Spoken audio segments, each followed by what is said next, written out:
ನಿಮ್ಮ ವಾಹಿನಿ, ಇದ್ದಿದ್ದು ಇದ್ದ ಹಾಗೆ.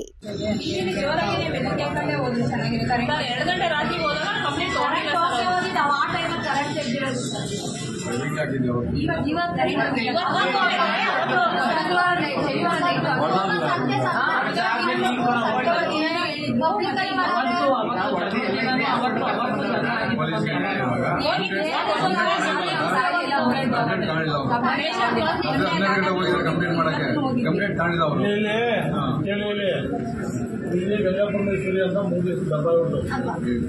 ಹಬ್ಬ ಮಾಡ್ಕೊಂಡು ಬಾಡಿಗೆ ಇದ್ದಾರೆ. ಆಮೇಲೆ ಉತ್ಸವ ಮಾಡ್ಬೇಕಾದ್ರೆ, ದೇವ್ರ ಉತ್ಸವ ಮಾಡ್ಬೇಕಾದ್ರೆ ಮಾಮೂಲಿ ಅವರು ವೈದ್ಯ ಬರ್ತಾ ಇರ್ತಾರೆ. ಅಲ್ಲಿ ಯಾರೋ ಬೇರೆ ಕಡೆ ಯಾವುದೋ ಬೆಂಗಳೂರು ಹೊರಗಡೆ 3 ಜನ ಬಂದು ಈ ಏರಿಯಾದಲ್ಲಿ 3 ಜನ ಯಾರೋ ಹೋಗಿದ್ರು. ಹೋಗಿದ್ದಾಗ ನೀವು ಯಾಕೆ ವಿಡಿಯೋ ತೆಗೆದು ಹೋಗಿರೋದು ಅವರು ಕಪ್ಪಲ್ಲಿ ಅವರು ಬೀದಿಗೆ ಹೋಗಿರೋದೆ. ಇವ್ರು ಬೀದಿಯಲ್ಲಿ ನಿಲ್ಲಿಲ್ಲ. ಅವರು ಹೋಗಿ ವಿಡಿಯೋ ತೆಗೆದಾಗ ಇವರೇನು ಮಾಡೋದು ಕಳ್ಳಾಡಿ ಬಳ್ಳಾಡಿ ಕಳಿಸ್ಕೊಂಡಿದ್ದಾರೆ. ಆಮೇಲೆ ಇವರೆಲ್ಲ ಎಲ್ಲ ಆದಮೇಲೆ ತಿರುಗಿ ಹೋಗ್ಬಿಟ್ಟು ಇವ್ರು ಮನೆಗೆ ಅರ್ಧ 5 ನಿಮಿಷಕ್ಕೆ ಒಂದು 50-60 ಜನ ಮತ್ತೆ ಬೀದಿಲಿ ಕವರ್ ಮಾಡಿದ್ದಾರೆ. ಅವತ್ತು ಕವರ್ ಮಾಡಿದಾಗ ಯಾರೋ ಮುಖಂಡರು ಇವರೆಲ್ಲ ಬಿಟ್ಟು ನಿಂಬಾಡಿಗೆ ಹೋಗೋ ಮನೆಗೆ ಹೋಗೋರು, ಆಯ್ತು ಹೋಗೋರು, ಬೆಳಿಗ್ಗೆ ಹೋಗೋದು ಮಾಡ್ತಾರಲ್ಲ ಆಯ್ತು ಅಂತ ಕಳಿಸಿದ್ದಾರೆ. ಇವರೇನು ಮಾಡೋದು ಸ್ಟೇಷನ್ಗೆ ಹೋಗಿದ್ದಾರೆ, ಕಂಪ್ಲೇಂಟ್ ಕೊಡೋಕೆ ಹಿಂಗೆಲ್ಲ ಬಂದು ಹಿಂಗೆಲ್ಲ ನಡೆಸ್ತಾ ಇದ್ದಾರೆ. ಹಿಂಗೆಲ್ಲ ಬೀದಿಲ್ಲ ಸುತ್ತಾಡ್ಬೇಡಿ, ನಮ್ಮ ಮನೆಗಳಿಗೆಲ್ಲ ಬೆದರಿಕೆ ಹಾಕಿ ನಮಗೆಲ್ಲ ಹೆಣ್ಮಕ್ಳಿಗೆಲ್ಲ ಎಲ್ಲವನ್ನೇ ಕಳಿಸಿ ಅಂತ ಹೇಳಿ ಆವಾಜ್ ಆಗ್ತದೆ ಅಂತ ಇವ್ರು ಹೇಳಿದ್ದಾರೆ. ಹೇಳಿದ್ರು ಅವ್ರು ಹೋಗ್ಬಿಟ್ಟು ಯಾರು ಹೆಚ್ಚು ಹೇಳಿದ್ರು ಗೊತ್ತಿಲ್ಲ. ಹೋಗ್ಬಿಟ್ಟು ಇವರು ಕೊಟ್ಟರು ಕಂಪ್ಲೇಂಟ್ ತಗೋದಿಲ್ಲ, ಬರ್ಕೊಡೋಲ್ಲ ಅಂತ ಏನೋ ಹೇಳಿ ಕಳಿಸ್ಬಿಟ್ಟಿದ್ದಾರೆ. 9 ಗಂಟೆ ಬನ್ನಿ ಅಂತ ಹೇಳ್ಕೊಳ್ತಾರೆ. ಬೆಳಿಗ್ಗೆ ಹಬ್ಬ ಮಾಡ್ತಾ ಇತ್ತು, ನೆನೆ ಯಾರು ಹೋಗಿಲ್ಲ. ನೆನೆ ಹಬ್ಬ ಇತ್ತು. ಮೊನ್ನೆ ರಾತ್ರಿನೂ ಬಂದು ಗಲಾಟೆ ಮಾಡಿ ನಿನ್ ನಾಳೆ ಹಬ್ಬ ಮಾಡಿ ನಾಳೆ ನಿಮ್ಗೇನೋ ಹಬ್ಬ ಮಾಡ್ತೀನಿ ಗಲಾಟೆ ಮಾಡ್ಬಿಟ್ಟು ಒಂದಿಬ್ರು ಒಳಬಿಟ್ಟು ಹೋಗವ್ರೆ. ಮೊನ್ನೆ ರಾತ್ರಿನೂ ಇವತ್ತು ಒಬ್ಬ ಸಿಕ್ಕವನೆ ಅಂತ ಎಲ್ಲ ಜನ ಸೆಲೆಕ್ಟ್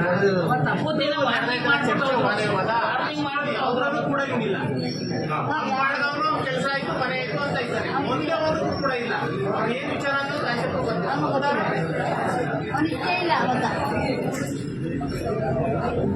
ನಾಸಿಮ್ ಮಗ ಅವತ್ತು ಹೇಳ್ಬಿಟ್ಟು ಅರೆಸ್ಟ್ ಮಾಡಿದಾಗ ನಾಳೆ ಬೆಳಗ್ಗೆ ನಾವೆಲ್ಲರೂ ಎಲ್ಲರೂ ನಾವು ನಮಗೆ ಸಹಾಯ ಮಾಡಿ ರಾತ್ರಿ ಲಾಂಗು ಬಚ್ಚಿಕೊಂಡು ಹೋರಾಡ್ತಾರೆ ಮಕ್ಕಳು. ನಾವು ನೋಡಿಲ್ಲ. ಸುಮ್ಮನೆ ನಾನು SI ಅಂತ ಫೋರ್ಸ್ ಕೊಟ್ಕೊಂಡು ಓಡಾಡ ಮಾತ್ರ ನೋಡಿದ್ದೀವಿ. ಅವೇ ಒಬ್ಬಂಗೂ ಒಂದು ಬೈದಿದ್ದು ನೋಡಿಲ್ಲ, ಏನ್ ಮಾಡಿದ್ರು ನಾವು ನೋಡಿಲ್ಲಪ್ಪ.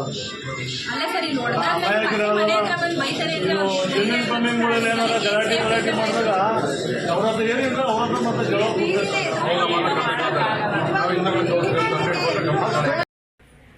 ಘಟನೆ ನಡೆದಿದೆ. ಪೊಲೀಸರು ಬಂದಿದ್ದಾರೆ, ಹಲವಾರು ಮಂದಿ ಅರೆಸ್ಟ್ ಮಾಡಿದ್ದಾರೆ. ಸ್ವಲ್ಪ ದೂರದಲ್ಲಿ ಬಿಟ್ಟು ಕಳಿಸ್ಬಿಡ್ತಾರೆ. ಯಾವುದೋ ಫೋನ್ ಬಂದ ತಕ್ಷಣ ಇದು ಅರ್ಥ ಮಾಡ್ತಾರೆ, ಮಾಡಿದ್ದಾರೆ. ಎಲ್ಲ ಐ ವಿಟ್ನೆಸ್ ಇದೆ. ಜೊತೆಗೆ ಅಲ್ಲಿ CCTVಗಳಿದ್ದಾವೆ. ಯಾರ್ಯಾರು ಅರೆಸ್ಟ್ ಮಾಡಿದ್ರು, ಯಾರ್ಯಾರು ಬಿಟ್ಟರು ಅಂತ CCTVಗಳಿದ್ದಾವೆ. ಬಹುತೇಕ ನನಗಿರ್ತಕ್ಕಂಥ ಇನ್ಫಾರ್ಮೇಶನ್ ಪ್ರಕಾರ ಯಾರು CCTV ಫುಟೇಜ್ ಕೊಡ್ಕೂಡ್ದು ಅಂತಕ್ಕಂಥ ಬೆದರಿಕೆ ಹಾಕಿದ್ದಾರೆ. ಅವೆಲ್ಲ ಎರೇಸ್ ಮಾಡ್ತಾ ಇದ್ದಾರೆ. ಇನ್ಫಾರ್ಮೇಶನ್ ಇದು ಪ್ಲಾಂಟ್. ಶುಕ್ರವಾರನೇ ಕೆಲವು ಯುವಕರು ಬಂದು, ಕೆಲವು ಬಹುಸಂಖ್ಯಾತ ವರ್ಗದವರು ಬಂದು ಹೇಳೋಗಿದ್ದಾರೆ, ನಿಮ್ದು ಹಬ್ಬ ಇವತ್ತು ಮುಗಿತಾ ಇದೆ, ಹಬ್ಬ ಮುಗಿದ ಮೇಲೆ ನಮ್ದು ಯಾವುದೋ ಮದುವೆ ಇದೆ, ಅದು ಮುಗಿಸ್ ಮುಂದೆ ನಿಮ್ಗೆ ಹಬ್ಬ ಮಾಡ್ತೀವಿ ಅಂತ ಹೇಳೋಗಿದ್ದಾರೆ. ಮಹಿಳೆಯರೆಲ್ಲ ಇಡೀ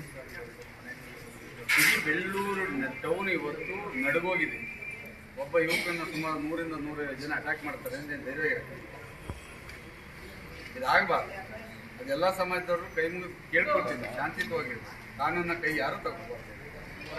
ನಾಳೆ ಪೊಲೀಸ್ನವರು ಯಾರೇ ಆಗಿದ್ದಾರೆ, ಕಲ್ಪ್ರಿಟ್ಸ್ ಯಾರ್ಯಾರು ಇದರಲ್ಲಿ ಭಾಗಿಯಾಗಿದ್ದಾರೆ ಅವ್ರನ್ನೆಲ್ಲ ಅವರ ಸುಪರ್ದಿಗೆ ತೆಗೆದುಕೊಳ್ಳಿಲ್ಲ, ಅರೆಸ್ಟ್ ಮಾಡಲಿಲ್ಲ, ಸರಿಯಾದ ರೀತಿಯಲ್ಲಿ ಸೆಕ್ಷನ್ ಹಾಕಲಿಲ್ಲ ಅಂದರೆ ಅದನ್ನು ಬೆಳ್ಳೂರಿನ ಮತ್ತು ಬೆಳ್ಳೂರು ಹೋಬಳಿಯವರು, ಅಕ್ಕಪಕ್ಕದ ಗ್ರಾಮದವರು, ಬೆಳ್ಳೂರು ನಗರದವರು ಹೋರಾಟದ ರೂಪುರೇಷೆಗಳನ್ನ ನಾಳೆ ಮಾಡ್ತಾರೆ. ಖಂಡಿತ ಇರ್ತದೆ. ಯಾಕೆಂದರೆ ಹೊಡೆಸ್ಕೊಂಡಿದ್ದಾನೆ, ಆಸ್ಪತ್ರೆಯಲ್ಲಿ ಇದ್ದಾನೆ, ಹೊಡೆದವರು ಕಂಪ್ಲೇಂಟ್ ಕೊಟ್ಟಿದ್ದಾರೆ ಅಂದರೆ ಅರ್ಥ ಮಾಡ್ಕೋಬೇಕು. ಇದಾಗಬಾರ್ದು.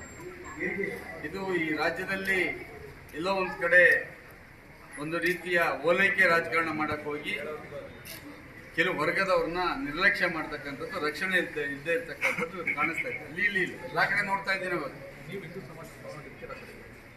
ನಾವು ಹಿಂದೂ ಸಮಾಜ ಮತ್ತೊಂದು ಸಮಾಜ ಅಂತ ಅಲ್ಲ, ನ್ಯಾಯದ ಪರವಾಗಿರ್ತೇವೆ, ನ್ಯಾಯ ಎಲ್ಲ ಕಡೆ ಇರ್ತೀವಿ. ಅದು ಯಾರಾದ್ರೂ ಆಗಲಿ, ಅವ್ರಿಗೂ ಅಟ್ಯಾಕ್ ಆಗಿದೆ, ಇದೇ ಥರ ಬಂದು ನಾವು ಪ್ರೊಟೆಸ್ಟ್ ಮಾಡ್ತಾ ಇದ್ದೀವಿ.